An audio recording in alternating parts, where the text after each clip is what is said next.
வணக்கம். முக்கிய செய்திகள்.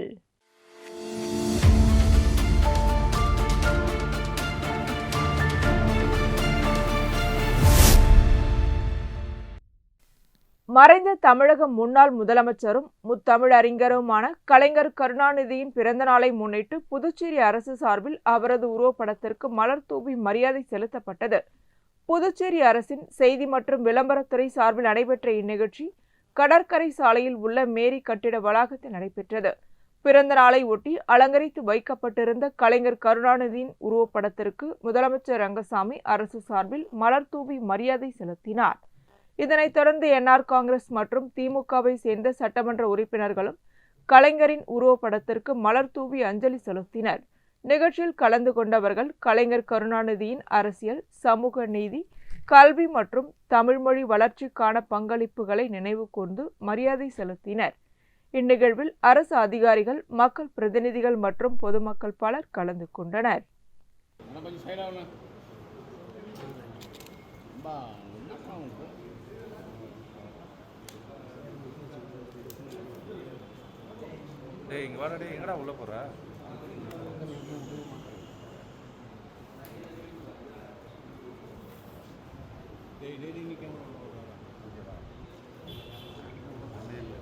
நல்லா பின்னாடி வரலாம்.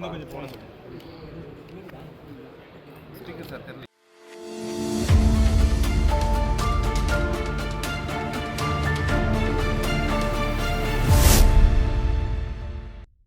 ஜல்ஜீவன் மிஷன் 2.2 திட்டத்தின் கீழ் புதுச்சேரி அரசுக்கும் மத்திய அரசின் ஜல்சக்தி அமைச்சகத்திற்கும் இடையிலான புரிந்துணர்வு ஒப்பந்தம் காணொலி வாயிலாக கையெழுத்திடப்பட்டது. மத்திய ஜல்சக்தி அமைச்சர் CR பாட்டீல், மத்திய ஜல்சக்தி இணையமைச்சர் சோமண்ணா மற்றும் முதலமைச்சர் ரங்கசாமி முன்னிலையில் நடைபெற்ற நிகழ்ச்சியில் மத்திய ஜல்சக்தி அமைச்சகத்தின் குடிநீர் விநியோகத்துறை செயலர் அசோக் மீனா, புதுச்சேரி பொதுப்பணித்துறை செயலர் முத்தம்மா மற்றும் உள்ளாட்சித்துறை இயக்குநர் ஆதர்ஷ் ஆகியோர் ஒப்பந்தத்தில் கையெழுத்திட்டனர். நிகழ்ச்சியில் காணொலி வாயிலாக உரையாற்றிய முதலமைச்சர் ரங்கசாமி, ஜல்ஜீவன் மிஷன் திட்டத்தின் மூலம் புதுச்சேரி மற்றும் காரைக்கால் மாவட்டங்களில் கிராமப்புற மக்களுக்கு பாதுகாப்பான குடிநீர் வழங்கும் இலக்கு வெற்றிகரமாக நிறைவேற்றப்பட்டுள்ளதாக தெரிவித்தார். 2020ஆம் ஆண்டு திட்டம் தொடங்கப்பட்ட போது புதுச்சேரி மற்றும் காரைக்காலில் 14,976 குடும்பங்களும் 390 பள்ளிகளுக்கும் 413 அங்கன்வாடி மையங்களுக்கும் வீட்டு குடிநீர் குழாய் இணைப்புகள் இல்லை என்பது கண்டறியப்பட்டதாகவும், திட்டத்தின் மூலம் சுமார் 15,000 புதிய குடிநீர் இணைப்புகள் வழங்கப்பட்டதாகவும் அவர் கூறினார். இதன் மூலம் புதுச்சேரி 100% வீட்டு குடிநீர் இணைப்பு இலக்கை எட்டியதுடன் 2021ஆம் ஆண்டு மே மாதத்தில் ஹர் கர் ஜல் சான்றிதழையும் பெற்றதாக முதலமைச்சர் குறிப்பிட்டார். ஜல்ஜீவன் மிஷன் திட்டத்தின் கீழ் புதுச்சேரிக்கு ரூபாய் 33 கோடியே 60 லட்சம் மதிப்பிலான திட்டங்கள் ஒப்புதல் அளிக்கப்பட்டதாகவும், அதில் மத்திய அரசு ரூபாய் 13 கோடியே 30 லட்சம் நிதியை உதவியாக வழங்கியதாகவும் தெரிவித்தார். திட்டப்பணிகளை காலவரையறைக்குள் நிறைவு செய்ததற்கும் நிலுவை பொறுப்புகளை சமாளிப்பதற்கும் மத்திய அரசின் மீதமுள்ள நிதி பங்கு முழுமையாக கிடைக்காத காரணத்தால் புதுச்சேரி அரசு தனது சொந்த நிதியிலிருந்து கூடுதலாக ரூபாய் 5 கோடியை செலவிட வேண்டிய நிலை ஏற்பட்டதாகவும் அவர் கூறினார். எனவே ஜல்ஜீவன் மிஷன் திட்டத்திற்கான நிலுவை மத்திய நிதியை விரைவாக விடுவிக்குமாறு ஜல் சக்தி அமைச்சகத்திடம் முதலமைச்சர் ரங்கசாமி கோரிக்கை விடுத்தார். இந்நிகழ்ச்சியில் தலைமை செயலர் சரத் சௌஹான், உள்ளாட்சித்துறை செயலர் கேசவன், புதுச்சேரி ஜல்ஜீவன் இயக்கத்தின் துணை இயக்குநர் பாஸ்கர் மற்றும் பல்வேறு துறை அதிகாரிகள் கலந்து கொண்டனர்.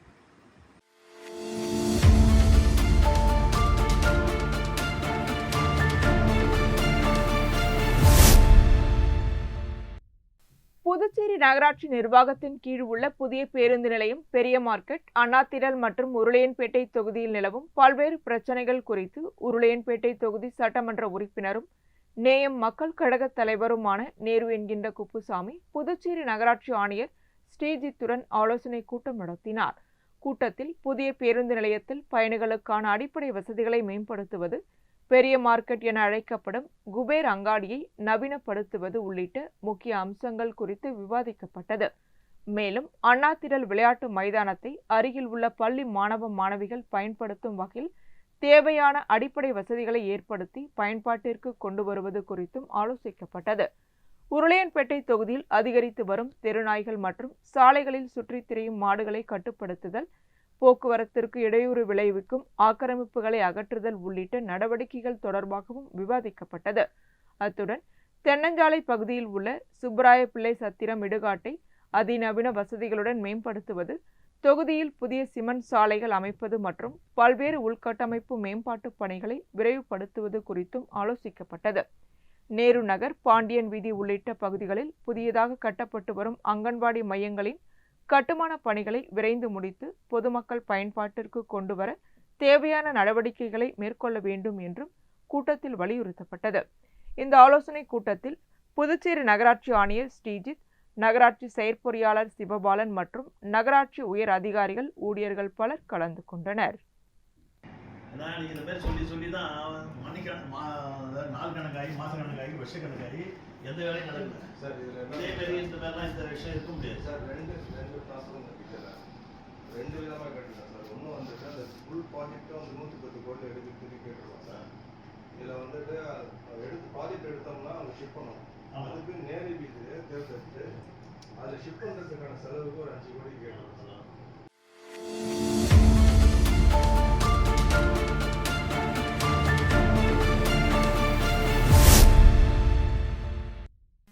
காரைக்காலில் மக்கள் தொகை கணக்கெடுப்பு பணிகள் கடந்த ஜூன் 1ஆம் தேதி முதல் நடைபெற்று வருகின்றன.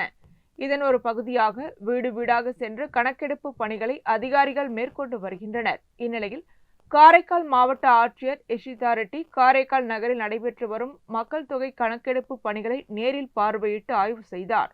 கணக்கெடுப்பு பணிகளில் ஈடுபட்டிருந்த அதிகாரிகள் மற்றும் பணியாளர்களிடம் பணிகளின் முன்னேற்றம் குறித்து கேட்டறிந்ததுடன் துல்லியமான தகவல்களை சேகரிக்க தேவையான அறிவுரைகளையும் வழங்கினார். மேலும் நாள்தோறும் அதிகரித்து வரும் பெட்ரோல் மற்றும் டீசல் விலை உயர்வை கருத்தில் கொண்டு எரிபொருள் சிக்கனத்தை வலியுறுத்தும் வகையில் மாவட்ட ஆட்சியர் யஷிதா ரெட்டி வாகனங்களை பயன்படுத்தாமல் நடந்து சென்று ஆய்வு மேற்கொண்டார். ஆட்சியரின் இந்த நடவடிக்கை பொதுமக்களிடையே வரவேற்பை பெற்றுள்ளது. எரிபொருள் சிக்கனம் மற்றும் சுற்றுச்சூழல் பாதுகாப்பு குறித்த விழிப்புணர்வை ஏற்படுத்தும் வகையில் அவரது செயல்பாடு அமைந்துள்ளதாக பலரும் பாராட்டு தெரிவித்தனர். மக்கள் தொகை கணக்கெடுப்பு பணிகள் திட்டமிட்டபடி மாவட்டத்தின் பல்வேறு பகுதிகளில் தொடர்ந்து நடைபெற்று வருகின்றன.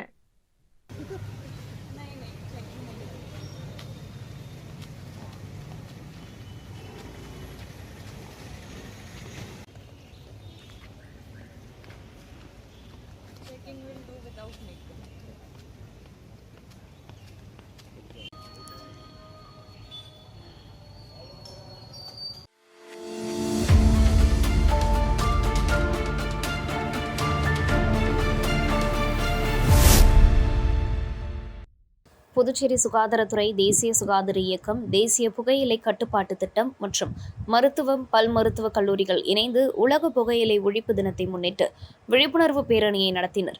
புகையிலை பொருட்களின் பயன்பாட்டால் ஏற்படும் உடல்நல பாதிப்புகள் குறித்த விழிப்புணர்வை பொதுமக்களிடையே ஏற்படுத்தும் நோக்கில் இந்த பேரணி நடைபெற்றது. ஆண்டுதோறும் மே 31ஆம் தேதி உலக புகையிலை ஒழிப்பு தினமாக அனுசரிக்கப்படுகிறது. இந்த ஆண்டிற்கான கருப்பொருளாக புகையிலையின் கவர்ச்சியான முகமூடியை வெளிப்படுத்துதல், நிக்கோட்டின் மற்றும் புகையிலை அடிமைத்தனத்தை எதிர்த்தல் என்பதை கொண்டு பல்வேறு விழிப்புணர்வு நிகழ்ச்சிகள் நடத்தப்பட்டு வருகின்றன. இதன் ஒரு பகுதியாக கம்மன் கலையரங்கம் வளாகத்தில் தொடங்கிய பேரணி கடற்கரை காந்தி சிலை வரை நடைபெற்றது. பேரணியை சுகாதாரத்துறை இயக்குநரும் தேசிய சுகாதார இயக்கத்தின் திட்ட இயக்குநருமான டாக்டர் செவில் கொடியசைத்து தொடங்கி வைத்தார். நிகழ்ச்சியில் மாநில புகையிலை கட்டுப்பாட்டு அதிகாரி டாக்டர் வெங்கடேஷ், புகையிலை கட்டுப்பாட்டு மாநில ஆலோசகர் டாக்டர் சூரியகுமார் உள்ளிட்டோர் கலந்து கொண்டனர். பேரணியில் மருத்துவம் மற்றும் பல் மருத்துவக் கல்லூரிகளை சேர்ந்த மாணவர்கள் திரளாக பங்கேற்றனர். அவர்கள் நுரையீரல் புற்றுநோய், வாய் மற்றும் தொண்டை புற்றுநோய், இதய நோய்கள், பக்கவாதம் மற்றும் நாட்பட்ட சுவாச நோய்கள் உள்ளிட்ட புகையிலை பயன்பாட்டால் ஏற்படும் தீவிர பாதிப்புகள் குறித்த விழிப்புணர்வு பதாகைகளை ஏந்தி சென்றனர். நிகழ்ச்சிக்கான ஏற்பாடுகளை மணிமாறன் மற்றும் சிவசண்முகம் ஆகியோர் செய்திருந்தனர்.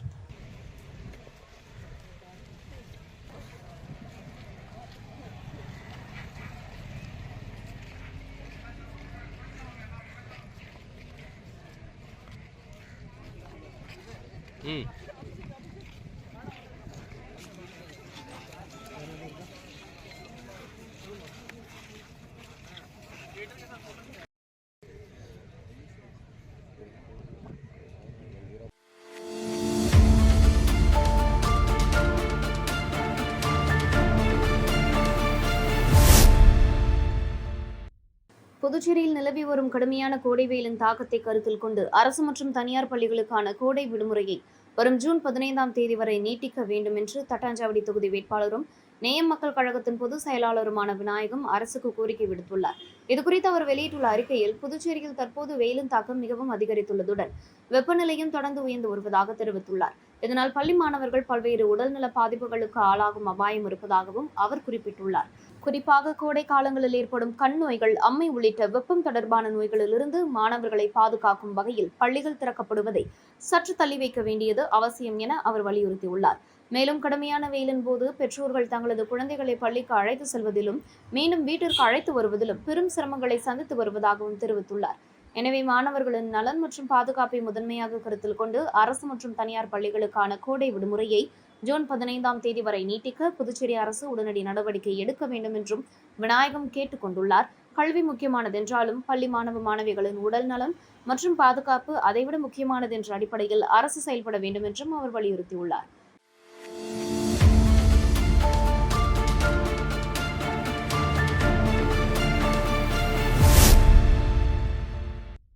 முத்தமிழறிஞர் கலைஞர் கருணாநிதியின் 103வது பிறந்தநாள் விழாவை முன்னிட்டு இந்திரா நகர் தொகுதி திமுக சார்பில் நிகழ்ச்சி நடைபெற்றது. இந்திரா நகர் தொகுதி பொறுப்பாளர் பசிபிக் சங்கர் தலைமையில் தொகுதி அலுவலகத்தில் அலங்கரித்து வைக்கப்பட்டிருந்த கலைஞர் கருணாநிதியின் திருவுருவ படத்திற்கு மலர்தூவி மரியாதை செலுத்தப்பட்டது. தொடர்ந்து பொதுமக்களுக்கு இனிப்புகள் வழங்கப்பட்டு பிறந்தநாள் விழா வெகு சிறப்பாக கொண்டாடப்பட்டது.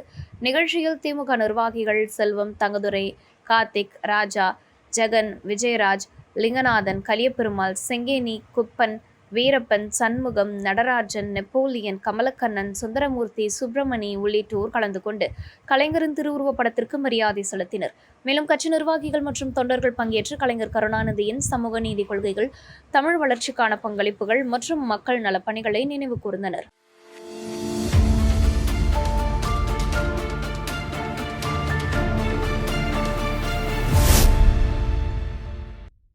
காமராஜர் கல்வி நிதி உதவி பல ஆண்டுகளாக வழங்கப்படாமல் இருந்த நிலையில் மாணவர்களுக்கு நிலுவையில் இருந்த நிதியை வழங்க நடவடிக்கை எடுத்த முதலமைச்சர் ரங்கசாமிக்கு புதுச்சேரி சென்டாக் மாணவர் பெற்றோர் நல சங்கம் நன்றி தெரிவித்தது. இதுகுறித்து சங்க தலைவர் நாராயணசாமி கூறுகையில் 2022 முதல் 2025ஆம் ஆண்டு வரை காமராஜர் கல்வி நிதி உதவி வழங்கப்படாததால் மாணவர்களும் பெற்றோர்களும் கடும் சிரமங்களை சந்தித்து வந்தனர். இது தொடர்பாக சங்கத்தின் சார்பில் முதலமைச்சர் ரங்கசாமியை நேரில் சந்தித்து கோரிக்கை மனு அளித்து முறையிட்டதாக தெரிவித்தார். அதனைத் தொடர்ந்து முதலமைச்சர் உடனடி நடவடிக்கை எடுத்து 2022ஆம் ஆண்டு சேர்ந்த மாணவர்களுக்கு முதல் மற்றும் 2ஆம் கல்வியாண்டு நிதியையும் 2023ஆம் ஆண்டு சேர்ந்த மாணவர்களுக்கு முதலாண்டு கல்வி நிதியையும் வழங்க ஏற்பாடு செய்ததாக அவர் கூறினார். இதனையடுத்து சென்டாக் மாணவர் பெற்றோர் நல சங்க தலைவர் நாராயணசாமி தலைமையில் உருளையன்பேட்டை சட்டமன்ற உறுப்பினர் நேருவுடன் மாணவரின் பெற்றோர்கள் சட்டப்பேரவையில் முதலமைச்சர் ரங்கசாமியை சந்தித்து நன்றி தெரிவித்தனர். அப்பொழுது மாணவர்களின் கல்வி நலனில் அக்கறை கொண்டு நிலுவையில் இருந்த நிதி உதவிகளை வழங்க நடவடிக்கை எடுத்ததற்கு முதலமைச்சருக்கு பாராட்டு தெரிவிக்கப்பட்டது. இந்த சந்திப்பில் மாணவர்களின் பெற்றோர்கள் மற்றும் சங்க நிர்வாகிகள் உடனிருந்தனர்.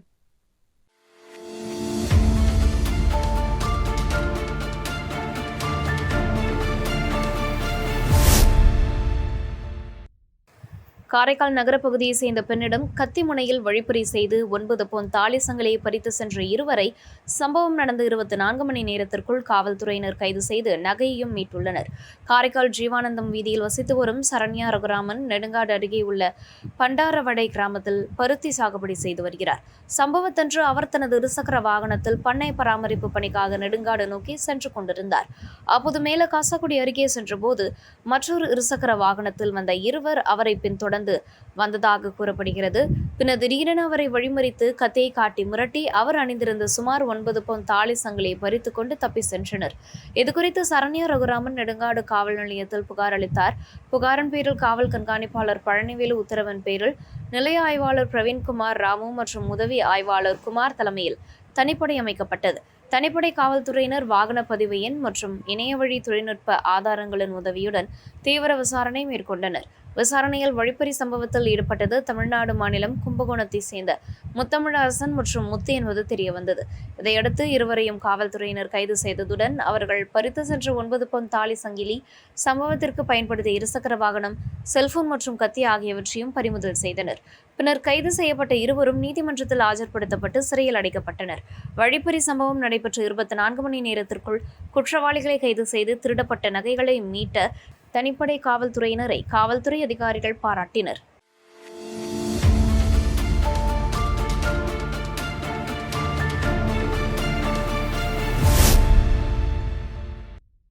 உலக மிதிவண்டி தினத்தை முன்னிட்டு பாண்டிச்சேரி சைக்கிள் அசோசியேஷன் சார்பில் விழிப்புணர்வு மிதிவண்டி பேரணி கடற்கரை சாலை நடைபெற்றது. பேரணியை முன்னாள் காவல்துறை கண்காணிப்பாளர் ரவிக்குமார் மற்றும் ஓய்வு பெற்ற தாசில்தார் ஐயனார் ஆகியோர் கொடியசைத்து தொடங்கி வைத்தனர். கடற்கரையில் உள்ள காந்தி சிலை அருகில் தொடங்கிய பேரணி நகரின் முக்கிய பகுதிகள் வழியாக சென்று மீண்டும் காந்தி சிலை வளாகத்தை வந்தடைந்தது. இந்நிகழ்ச்சியில் பொதுமக்கள், மாணவர்கள் உள்ளிட்ட 100க்கும் மேற்பட்டோர் ஆர்வத்துடன் கலந்து கொண்டு உடல் நலம், சுற்றுச்சூழல் பாதுகாப்பு மற்றும் எரிபொருள் சிக்கனத்தின் அவசியத்தை வலியுறுத்தும் வகையில் மிதிவண்டி ஓட்டினர். பேரணியில் பங்கேற்ற அனைவருக்கும் சட்டமன்ற உறுப்பினர் விக்னேஷ் கண்ணன் சான்றிதழ்களை வழங்கி பாராட்டினார். பேரணிக்கான ஏற்பாடுகளை பிரேம்குமார், ரவிக்குமார், ராஜகுரு மற்றும் குணசேகரன் ஆகியோர் செய்திருந்தனர். நிகழ்ச்சியை தண்டபாணி, சூர்யா மற்றும் உடற்கல்வி ஆசிரியர் பிரேம்குமார் ஆகியோர் வழி நடத்தினர். நிகழ்ச்சியின் போது புதுச்சேரியில் மிதிவண்டி விளையாட்டின் வளர்ச்சிக்காக பணியாற்றி வரும் சைக்கிளிங் பயிற்சியாளர் நாகராஜனுக்கு அரசாங்கம் உரிய பணி வழங்கி கௌரவிக்க வேண்டும் என்ற கோரிக்கையும் வலியுறுத்தப்பட்டது.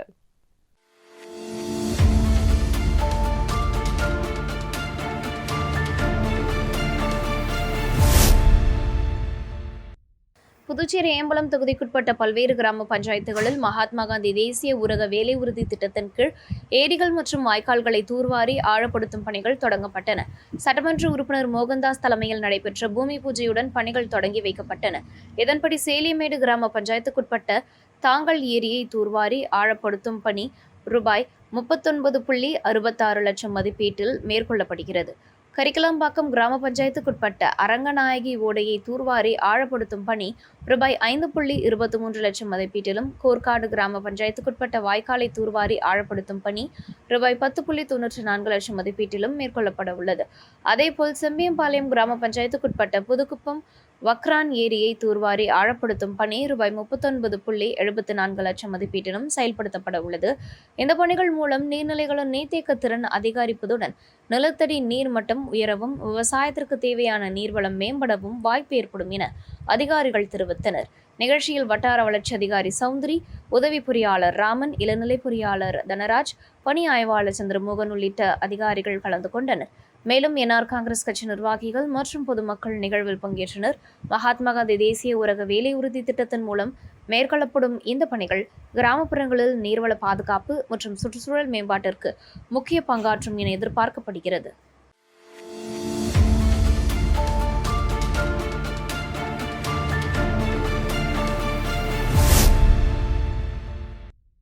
மறைந்த தமிழக முன்னாள் முதல்வரும் முத்தமிழறிஞருமான டாக்டர் கலைஞர் கருணாநிதியின் 103வது பிறந்தநாள் விழாவை முன்னிட்டு இந்திரா நகர் தொகுதி திமுக சார்பில் பல்வேறு நிகழ்ச்சிகள் நடைபெற்றன.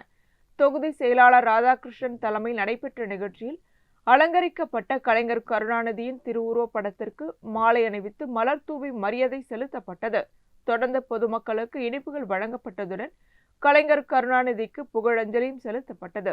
நிகழ்ச்சியில் அவைத் தலைவர் கோதண்டராமன், நிர்வாகிகள் தேவநாதன், பூபாலன், பாஸ்கரன், பொற்செழியன், முத்து, பாலமுருகன், செல்லதுரை உள்ளிட்டோர் கலந்து கொண்டு கலைஞரின் அரசியல், சமூக மற்றும் தமிழ் மொழிக்கான பங்களிப்புகளை நினைவு கூர்ந்தனர். முன்னதாக கலைஞர் கருணாநிதியின் பிறந்த நாளை முன்னிட்டு தர்மபுரி ஆஞ்சநேயர் ஆலயத்தில் இந்திரா நகர் தொகுதி திமுக சார்பில் சிறப்பு பூஜைகள் நடத்தப்பட்டு வழிபாடு செய்யப்பட்டது.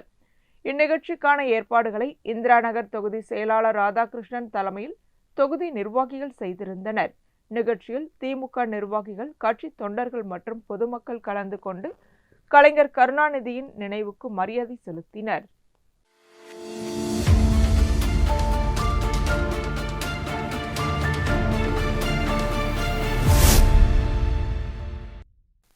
காரைக்கால் அடுத்த வடமரைக்காட்டில் அமைந்துள்ள பழமை வாய்ந்த ஸ்ரீ வீர மகா காளியம்மன் ஆலயத்தில் நடைபெற்று வரும் வைகாசி மகோற்சவ பெருவிழாவின் முக்கிய நிகழ்வான ஊஞ்சல் உற்சவம் நடைபெற்றது. இவ்வாலயத்தில் ஆண்டுதோறும் வைகாசி மாதத்தில் மகோற்சவ பெருவிழா நடைபெறுவது வழக்கம். இந்த ஆண்டிற்கான விழா கடந்த மே 16ஆம் தேதி பந்தக்கால் முகூர்த்தத்துடன் தொடங்கியது. விழாவை ஒட்டி தினமும் அம்மனுக்கு சிறப்பு அபிஷேகங்கள், ஆராதனைகள் மற்றும் பல்வேறு ஆன்மீக நிகழ்ச்சிகள் நடைபெற்று வருகின்றன. விழாவின் முக்கிய நிகழ்வான ஊஞ்சல் உற்சவத்தை முன்னிட்டு ஸ்ரீ வீரமகா காளியம்மனுக்கு சிறப்பு அபிஷேகம் மற்றும் ஆராதனைகள் நடைபெற்றன. பின்னர் பல வண்ண மலர்களால் அலங்கரிக்கப்பட்ட அம்மன் ஊஞ்சலில் எழுந்தருளி பக்தர்களுக்கு அருள் பாலித்தார். தொடர்ந்து ஊஞ்சலில் எழுந்தருளிய உற்சவர் ஸ்ரீ வீர மகா காளியம்மனுக்கு சகசரநாம அர்ச்சனை மற்றும் மகா தீபாராதனை நடைபெற்றது. அப்பொழுது பக்தர்கள் கலந்து கொண்டு அம்மனை தரிசித்து வழிபட்டனர். இந்நிகழ்ச்சியில் ஆலய அறங்காவலர் குழு நிர்வாகிகள், ஊர் முக்கிய பிரமுகர்கள் மற்றும் பக்தர்கள் கலந்து கொண்டு சுவாமி தரிசனம் செய்தனர்.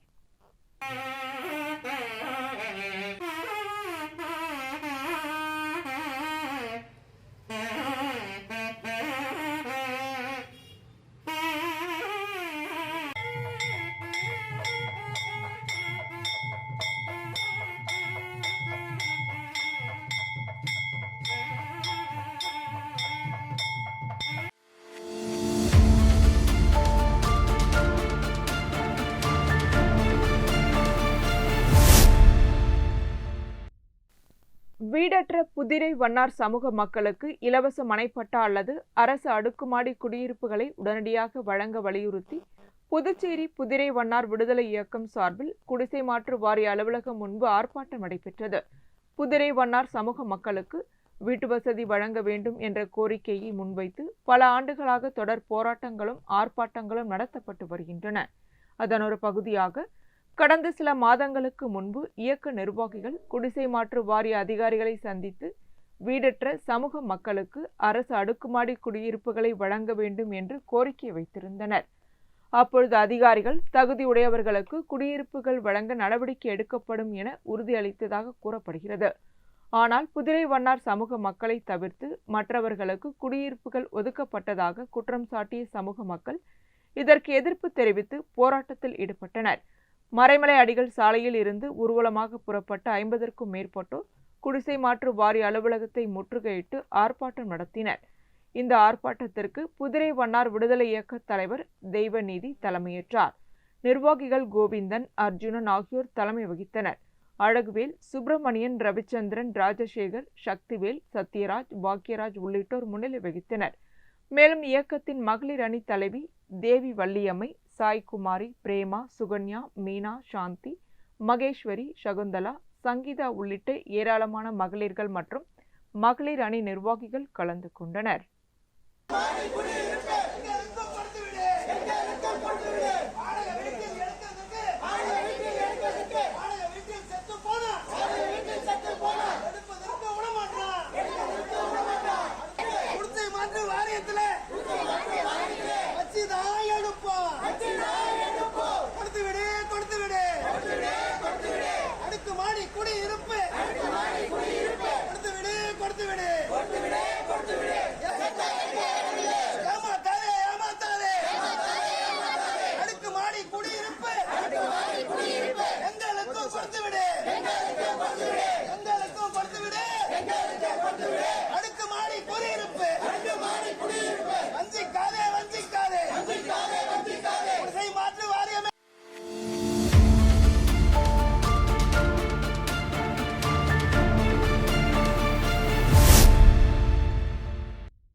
புதுச்சேரி அடுத்த கோட்டக்குப்பம் நகராட்சி கோட்டமேடு பகுதியில் புதிய மேல்நிலை நீர்த்தேக்க தொட்டி கட்டும் பணிக்கு எதிர்ப்பு தெரிவித்து பொதுமக்கள் கருப்பு கொடியுடன் போராட்டத்தில் ஈடுபட்டதால் பரபரப்பு ஏற்பட்டது.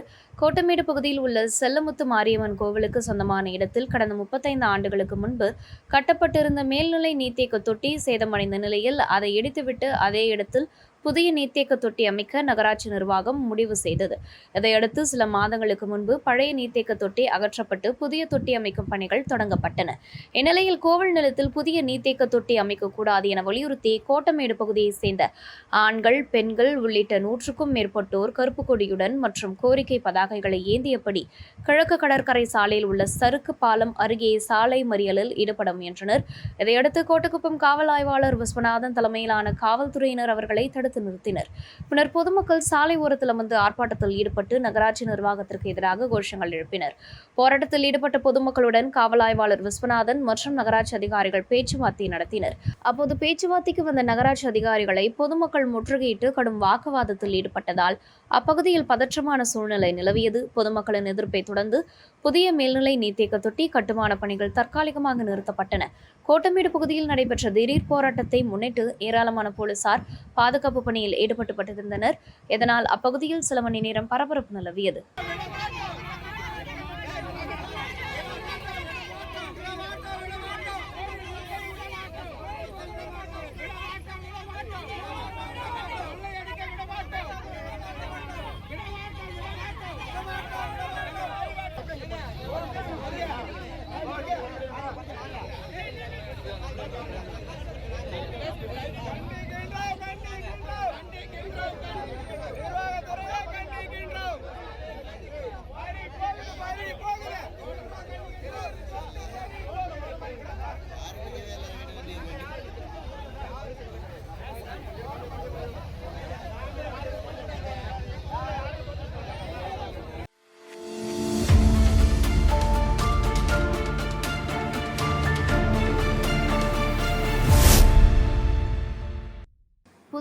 நடைபெற்று வரும் மக்கள் தொகை கணக்கெடுப்பு பணிகளில் அரசு ஊழியர்கள் மற்றும் ஆசிரியர்களை அதிக அளவில் ஈடுபடுத்துவதற்கு பதிலாக வேலைவாய்ப்பற்ற முதுநிலை பட்டதாரிகளுக்கு வாய்ப்பளிக்க வேண்டும் என்று புதுச்சேரி மாநில மக்கள் முன்னேற்றக் கழக தலைவர் பேராசிரியர் ராமதாஸ் வலியுறுத்தியுள்ளார்.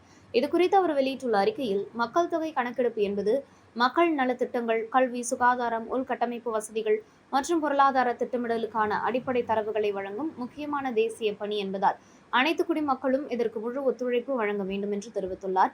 அதே நேரத்தில் சுமார் 3000 அரசு ஊழியர்கள் மற்றும் ஆசிரியர்கள் கணக்கெடுப்பு பணிக்காக நியமிக்கப்பட்டிருப்பது அரசு அலுவலகங்கள் மற்றும் கல்வி நிறுவனங்களின் இயல்பான செயல்பாடுகளை பாதிக்கக்கூடும் என்ற கவலையும் அவர் வெளிப்படுத்தியுள்ளார். கடந்த சில மாதங்களாக சட்டமன்ற தேர்தல் பணிகளில் ஈடுபடுத்தப்பட்ட அரசு ஊழியர்கள் மற்றும் ஆசிரியர்கள் மீண்டும் பெரிய அளவிலான பணிகளுக்கு பயன்படுத்தப்படுவதால் நிர்வாக பணிகள் மற்றும் கல்வி செயல்பாடுகளில் பாதிப்பு ஏற்படும் சூழல் உருவாகியுள்ளதாக அவர் குறிப்பிட்டுள்ளார். பொருளாதாரம், புள்ளியியல், சமூகவியல், சமூக பணி, வணிகவியல், கணினி அறிவியல் உள்ளிட்ட துறைகளில் முதுநிலை பட்டம் பெற்ற ஏராளமான வேலைவாய்ப்பற்ற இளைஞர்கள் புதுச்சேரியில் உள்ளனர். தரவு சேகரிப்பு மற்றும் கள ஆய்வு அனுபவம் கொண்ட இவர்களை தற்காலிக அடிப்படையில் மக்கள் தொகை கணக்கெடுப்பு பணிகளில் ஈடுபடுத்தலாம் என்றும் அவர் தெரிவித்துள்ளார். இத்தகைய நடவடிக்கையால் இளைஞர்களுக்கு வேலைவாய்ப்பும் அனுபவமும் கிடைப்பதுடன் பள்ளிகள் மற்றும் அரசு அலுவலகங்களின் வழக்கமான பணிகளும் பாதிக்கப்படாமல் தொடரும் என்று அவர் கூறியுள்ளார். எனவே மக்கள் தொகை கணக்கெடுப்பு பணிகளில் முதுநிலை பட்டதாரிகளை அதிக அளவில் ஈடுபடுத்துவதற்கான வாய்ப்புகளை புதுச்சேரி அரசும் மக்கள் தொகை கணக்கெடுப்பு துறையும் பரிசீலிக்க வேண்டும் என்று பேராசிரியர் ராமதாஸ் கேட்டுக் கொண்டுள்ளார்.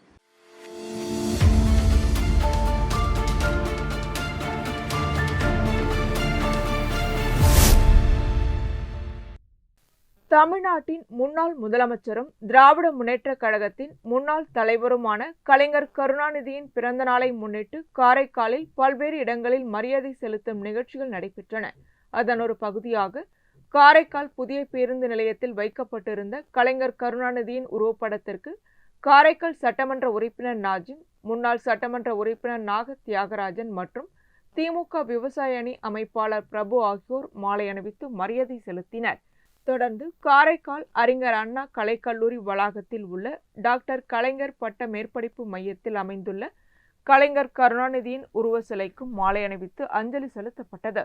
இந்நிகழ்வில் திமுக நிர்வாகிகள், கட்சி தொண்டர்கள் மற்றும் பொதுமக்கள் கலந்து கொண்டு கலைஞர் கருணாநிதியின் சமூக நீதி, தமிழ்மொழி வளர்ச்சி மற்றும் அரசியல் பணிகளை நினைவு கூர்ந்து மரியாதை செலுத்தினர்.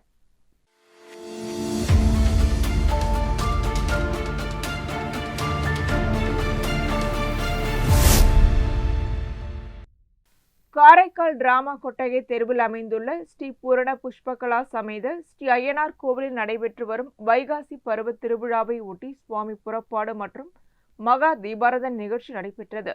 இந்நிகழ்ச்சியில் காரைக்கால் சட்டமன்ற உறுப்பினர் நாஜிம் கலந்து கொண்டு சுவாமி தரிசனம் செய்து வழிபட்டார். பின்னர் கோவில் நிர்வாகிகள் மற்றும் பக்தர்களை சந்தித்து விழா ஏற்பாடுகள் குறித்து கேட்டறிந்தார். விழாவை ஒட்டி சிறப்பு அலங்காரத்தில் எழுந்தருளிய ஸ்ரீ ஐயனாருக்கு சிறப்பு பூஜைகள் மற்றும் மகா தீபாராதனை நடைபெற்றது. இதில் பக்தர்கள் கலந்து கொண்டு சுவாமி தரிசனம் செய்தனர். இந்நிகழ்வில் விழா குழு பொறுப்பாளர்கள், உபயதாரர்கள், கோவில் நிர்வாகிகள் மற்றும் பொதுமக்கள் பலர் கலந்து கொண்டனர். இத்துடன் செய்திகள் நிறைவடைகின்றன. வணக்கம்.